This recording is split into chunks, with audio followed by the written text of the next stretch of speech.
Thank you, Dr. Kashim. All protocols duly observed, His Excellency Governor Sheyi Makinde, former Vice President Atiku Abubakar. I would want to first of all thank Professor Pat Utomi for that brilliant paper on the economy and what we are currently facing in our dear country.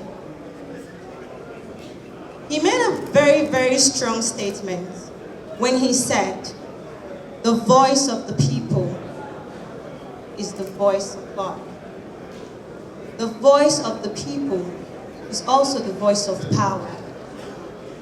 The first question I want to ask each and every one of us sitting today as leaders in our various respectives and as stakeholders, is our economy a pass or a failure currently, today? The youths of Nigeria are the most affected people of Nigeria's economy today. Currently in our country, we have 80 million Nigerian youths who are out of jobs. Not people who cannot work. People who have the ability to work but cannot find a job.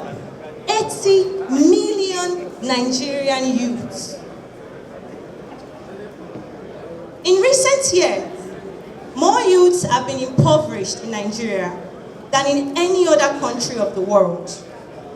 And we have also been ranked as the worst place to live in. And I am very sure that if our economy was thriving, like they are making us to believe, we would not currently be the worst place to live in the world. We are even nicknamed the world's capital of poverty. All of that must change. All of that needs to change. And the time to change it is now. Because I have not, we've not had a reason to interact with your... Nigeria currently has the highest number of poor people in the world. 141 million Nigerians are poor in a country of 200 million people. 141 million Nigerians currently cannot find food to eat. In a country of 200 million people, that is more than half of our population. Is that a pass or a fail?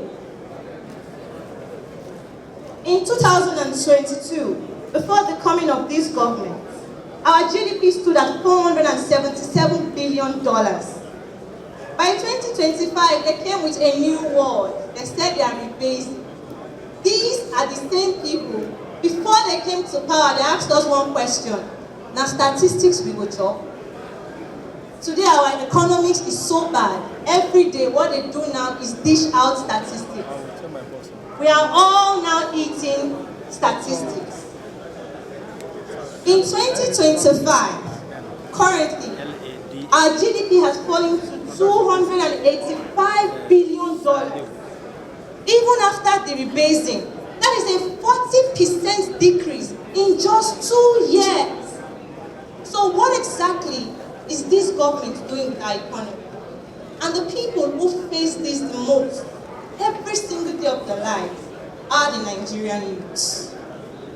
Today we have over 20 million out of school children. Not because they do not want to go to school, not because they are not capable to read, but because they cannot even afford to go to school. And what is this government doing about it? We are currently ranked as the 4th most terrorized country in the world. 4th. Our insecurity is so bad that it affects our daily lives. Just last week, we saw little kids who were about to go and write their UTME exams, and they couldn't get there because they were carried on the road. They call it banditry. Speaking about banditry, our economy now, for every person that is doing business, I'm sure if I ask right now, how many of us are currently living our daily lives through the businesses that we do? More than half of us raise our hands. But how many of us use electricity to do business? Each and every one of us will raise our hand. They've changed everything from band A to band B to band C. But sadly, in the country, we are now all bandits because we are living in darkness. Each business in the country right now, we are all living in darkness. So where is the band A? Where is the band B? Where is the band C? Our businesses are suffering. This same president protested when fuel was 141 naira. Today, fuel is 1,450 naira. Where is his protest? The same president protested when dollar was 460 naira. Today, dollar is above 1,400 naira. That is a 95% increase. Where is the protest? I think at this rate, our current president needs to start protesting against himself. Because if the opposition leaders even want to speak, our civic rights and our civic duties are even trampled on.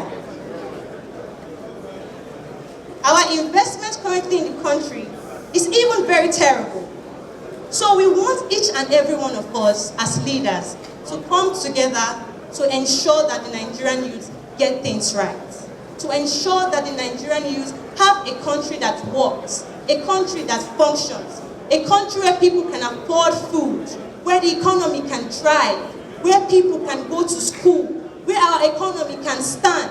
And I want to plead with each and every one of us here as leaders of opposition parties, as we come together today, please and please, history will not remember this summit.